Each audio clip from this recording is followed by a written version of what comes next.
Israel and Hamas have once again agreed to a 72-hour ceasefire in Gaza. But with several failed ceasefires in a month, is there any hope that the latest agreement will hold? Joining me now is Robert Patman, Otago University Professor of International Relations. Morning, Robert. Good morning, Michael. Do you think this one will hold? Well, if we're judging by the statements of the parties involved, a Hamas official was quoted as saying it's in the interest of both parties to maintain the current 72-hour ceasefire. I suppose the bigger question is whether they can extend the 72-hour ceasefire into some sort of lasting settlement, and that does look quite challenging. What do you think are the keys to a lasting settlement? Well, the Palestinians want the siege, the state of siege, lifted around the Gaza Strip. The Gaza Strip encapsulates about 1.8 million people. 40% of the Palestinian population is unemployed in Gaza, and their economy has effectively been undermined by this state of siege. And they argued that the rockets were directed at Israel, amongst other things, to try to persuade Israel to think again about lifting the state of siege. Now, the Egyptians, who are partly cooperating with the Israelis imposing the state of siege, have said that they want to see the siege lifted. So there's some hope there.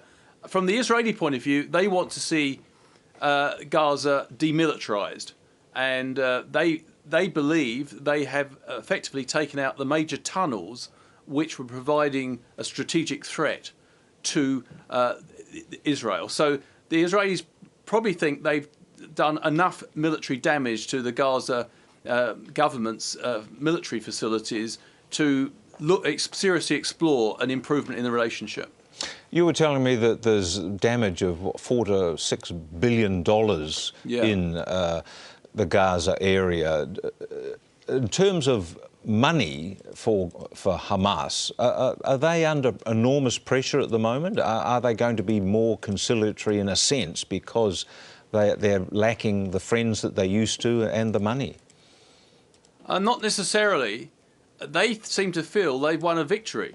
Of course, both Israel and Hamas do have to persuade their respective populations that they're the ones who've emerged on top from this brutal one-month confrontation in which more than 800 Palestinians have died and more than 60 Israelis have died. Hamas believe that their confrontation with the Israelis has undermined the relationship to some degree between Israel and its biggest backer, the United States. The United States described the Israeli campaign at one stage as disgraceful, which is very harsh criticism indeed, although the United States continues, of course, to provide military support for Israel. But there's no doubt about it. I think the international community as a whole has believed that the Israeli response to Gaza rocket attacks and other sort of militant threats was disproportionate. Yes, do you think it has affected Israel's relationship generally around the world? Because those images that we saw of so many people dying in Gaza, has that... And largely civilians as well. Yes, will it have a lasting impact, do you think? Does Israel care in that sense? I think it's going to create even more pressure, not just from the United States and the Obama administration, but elsewhere in the world, from the EU, for Israel to deal with the political issues, not the military issues. There's no military solution to the threats that Gaza and the West Bank present to Israel. There has to be a political settlement, which includes the creation of a Palestinian state. And Hamas constantly make the point that the reason they use rocket attacks against the Israelis is because they perceive that Palestinian land is illegally occupied by the Israelis. The Israelis, of course, deny that, but they believe that they have the right of resistance to an illegal occupation.